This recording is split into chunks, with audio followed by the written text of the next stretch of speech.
کیا بات ہے عرفان بھائی، ڈسٹرب لگ رہے ہیں؟ بس یار کیا بتاؤں، میرے ابو مجھ سے محبت نہیں کرتے. کیا مطلب؟ دیکھو نا، جب دیکھو ڈانٹتے رہتے ہیں. ابھی بھی گھر سب کے سامنے مجھے ڈانٹ دیا. ہر بات کے لیے منع کرتے رہتے ہیں، یہ نہ کرو وہ نہ کرو، یہاں نہیں جاؤ وہاں نہیں جاؤ. اتفاق سے میرے ابو بھی ایسے ہی ہیں. مجھے تو ایسا لگتا ہے دنیا کے سارے ابو ایک جیسے ہوتے ہیں. صحیح کہہ رہے ہیں آپ. نہ کہیں گھومنے لے کر جاتے ہیں اور نہ ہی کوئی میری فرمائش پوری کرتے ہیں. صرف سنڈے کے سنڈے دیکھنے کو ملتے ہیں، ورنہ صبح جاتے ہیں اور رات کو ہمارے سونے کے بعد آتے ہیں. دوسرے بچوں کے پاپا انہیں مہنگے مہنگے کھلونے اور چیزیں دلاتے ہیں. میرے ابو تو بس مجھے امید ہی دیتے رہتے ہیں. جی ہاں، آپ نے بالکل صحیح کہا. دنیا کے سارے ابو ایک جیسے ہی ہوتے ہیں. وہ خود سے زیادہ اپنے بچوں اور فیملی کا خیال رکھتے ہیں. کیا آپ نے کبھی یہ سوچا کہ کیا ان کا دل نہیں کرتا ہوگا کہ وہ بھی گھر میں رہیں، سکون سے بیٹھ کر آرام کریں؟ پتہ نہیں، شاید چاہتا تو ہوگا. اور جہاں تک بات ہے آپ کی فرمائشوں کی، تو ان کی سیلری ہی اتنی کم ہوتی ہوگی کہ وہ چاہ کر بھی آپ کی فرمائشیں پوری نہ کر پاتے ہوں. ہو سکتا ہے ہماری ضرورتیں پوری کرنے کے بعد ان کے پاس اتنے پیسے ہی نہ بچتے ہوں کہ وہ ہماری فرمائشوں کو بھی پورا کریں. میں نے اس طرح سے کبھی سوچا ہی نہیں. اور جہاں تک آنکھیں دکھانے کی بات ہے تو یہ بھی ان کی مجبوری ہے کہ ان کی ڈیوٹی ہے کہ وہ ہمیں ہمیشہ بری باتوں سے روکیں اور اچھی باتوں کی ترغیب دیں. اچھا فیضان بھائی، یہ بتائیں آپ کی ضرورتوں میں کوئی کمی آئی ہو؟ نہیں تو بالکل بھی نہیں. کبھی ایسا ہوا کہ آپ بیمار ہوئے ہوں اور آپ کے ابو کو آپ کی فکر نہیں ہوئی؟ ہماری بیماری میں سب سے زیادہ پریشان ہونے والے ہمارے ماں باپ ہیں. آپ کے ابو چھوڑ کر کہیں گھومنے چلے گئے ہوں؟ نہیں تو کبھی نہیں. کبھی ایسا ہوا کہ آپ کے ابو نے خود تو کچھ اچھا کھایا اور آپ کو نہ دیا ہو؟ کبھی نہیں. اگر کوئی اچھی ڈش کم ہوتی ہے تو وہ ہمیں دے دیتے ہیں اور کہتے ہیں تم کھا لو، میرا دل نہیں چاہ رہا. اگر یہ پیار نہیں ہے، محبت نہیں ہے، تو پھر کیا ہے؟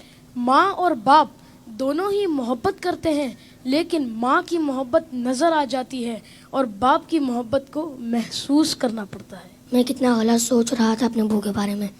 لو یو ابو. Love you very much. باپ باپ ہی ہوتا ہے. باپ ایک سایہ دار درخت ہوتا ہے. آج ان بچوں کی باتوں نے مجھے اپنے والد بھی یاد دلا دی ہے. واقعی اچھے کھانے انہوں نے ہمیں ہی کھلائے، اچھی چیزیں انہوں نے ہمیں ہی عطا کی. اور وہ بچے جن کے والدین ان کی فرمائشیں پوری نہیں کرتے نا، انہیں یہ سوچنا چاہیے. صرف میں بچوں سے بات نہیں کروں گا، گھر کے اور بھی افراد ہیں، زوجہ بھی ہے، بیٹی بھی ہے. وہ کہتی ابو آپ ہمارے لیے کچھ لاتے نہیں ہیں. بیوی کہتی شوہر سے آپ کچھ لاتے نہیں. اس بیچارے سے تو پوچھو اس کی مجبوری کیا ہے. صبح سے گھر سے نکلتا ہے، چاہے سردی ہو چاہے گرمی ہو. کوئی موٹر سائیکل پر جاتا ہے، کوئی بس پہ بیٹھ کے جاتا ہے، کوئی دو بسیں بدل کے جاتا ہے، بارش میں بھی جاتا ہے. کیوں جاتا ہے؟ کہ چھٹی کروں گا تو تنخواہ کم ہو جائے گی. تنخواہ کم ہو جائے گی تو بچوں کو کیسے پورا کروں گا؟ اسکول کی فیس بھی دینی ہے، بچوں کے لیے کپڑے بھی لانے ہیں، کھانا بھی وقت پر لانا ہے. ہر چیز ہمیں تیار ملتی ہے. اس کی سورس کون ہے؟ وہ سورس ہمارے والد ہیں. اور بہت پیاری بات اس بچے نے کہی کہ ماں کا پیار تو نظر آتا ہے، والد کا پیار محسوس کرنا پڑتا ہے. پوچھو ان سے جن کا باپ چلا گیا. والد ایک سایہ دار درخت ہے. کبھی درخت کو دیکھا آپ نے؟ اس کے اوپر کے پتے گرم ہوتے ہیں، وہ ساری دھوپ اپنے اوپر سہ لیتا ہے اور اس کے نیچے اپنے بچوں کو چھاؤں دیتا ہے.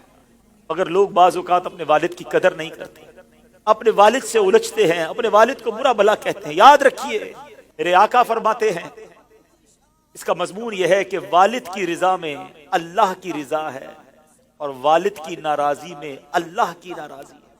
کبھی اپنے باپ کو ناراض مت کرنا. اگر وہ بوڑھے ہو گئے ہیں تو اب تمہاری باری آئی ہے، ان کی خدمت کرو. انہیں یہ احساس دلاؤ کہ اب میری باری ہے آپ کی خدمت کرنے کی. ہم اپنی ماں کو تو کہہ بیٹھتے کہ ماں میں تم سے بہت پیار کرتا ہوں. میں ساری دنیا کے بچوں سے پوچھتا ہوں کہ کب اپنے باپ کو کہا تھا کہ ابو آئی لو یو، والد صاحب میں آپ سے بہت پیار کرتا ہوں. آپ دنیا میں آج میں جو کچھ ہوں ابا جان میں آپ کی وجہ سے ہوں. یہاں تک پہنچایا مجھے آپ نے ہے. ارے جس نے انگلی پکڑ کر چلانا سکھایا، جس نے ہر مشکل میں کہا گھبرانا نہیں، میں تمہارے ساتھ ہوں. کہیں پھنس جاتا تھا تو ابو کے پاس آتا تھا، وہ کہتے بیٹا میں سنبھال لوں گا. اب وہ جب چلے گئے اب پتا چلتا ہے کہ کون ہے جو سنبھالے گا. بچپن اور بڑھاپا برابر ہوتا ہے. جب ہم چھوٹے تھے ہم نے بڑی ضدیں کی، ہم نے بہت اپنی باتیں منوائیں. اب سمجھو والد صاحب کا جب بڑھاپا آ گیا تو میں نے ان کی باتیں ماننی ہے. ان کی غصے کو برا نہیں ماننا، ان کے ٹوکنے کو برا نہیں ماننا. کبھی باپ کا دل مت دکھانا. یہ مت کہنا کہ آپ کو نہیں معلوم. ارے اسے کہتے ہو کہ نہیں معلوم جس نے ہمیں چلنا سکھایا، جس نے ہمیں کھڑا ہونا سکھایا، ہر مشکل میں جس نے ہماری مدد کی. خدارا میں ساری دنیا کے بیٹوں سے، ساری دنیا کی بچیوں سے، ساری اولاد سے گزارش کرتا ہوں اگر تمہارے والد زندہ ہیں ان کو خوش رکھنا.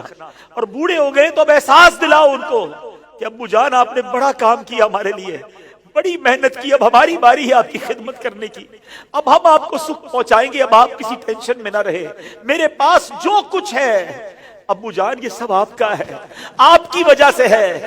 دف ہے اس اولاد پر جو اپنے والد کو کہتی ہے کہ یہ میرا ہے آپ کا نہیں ہے، میں نے کمایا ہے آپ نے نہیں کمایا۔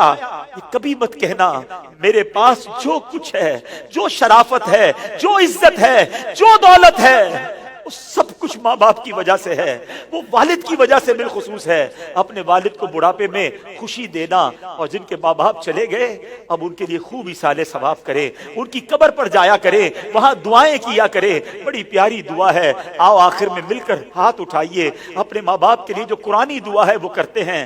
اللہم ارحمہما کما ربیانی صغیرا، اے اللہ ہمارے ماں باپ پر رحم فرما جیسا انہوں نے بچپن میں ہم پر رحم فرمایا۔ جن کے ماں باپ زندہ ہے مولا ان کو حیاتی عطا فرما، صحت عطا فرما، نیکیوں والی طویل زندگی عطا فرما، اور جن کے ماں باپ چلے گئے اے اللہ ان کی قبروں کو جنت کا باغ بنا دے، ان کی بے حساب مغفرت فرما۔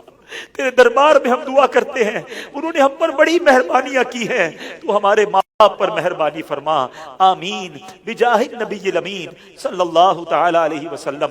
میں ان بچوں کا شکریہ ادا کرتا ہوں، امید ہے کہ آج آپ کے اس سیگمنٹ کی وجہ سے کئی بیٹے اپنے ماں باپ بالخصوص والد کے قریب ہو جائیں گے۔ اگر کسی نے باپ کا دل دکھایا ہے آج ہی جا کے معافی مانگ لو، ان کے پیر پکڑ لو، کیونکہ والد راضی تو رب راضی، والد ناراض تو رب ناراض۔ جنت میں مصطفیٰ کے صحابہ جہاں رہے، یا رب میری دعا ہے میرے بابا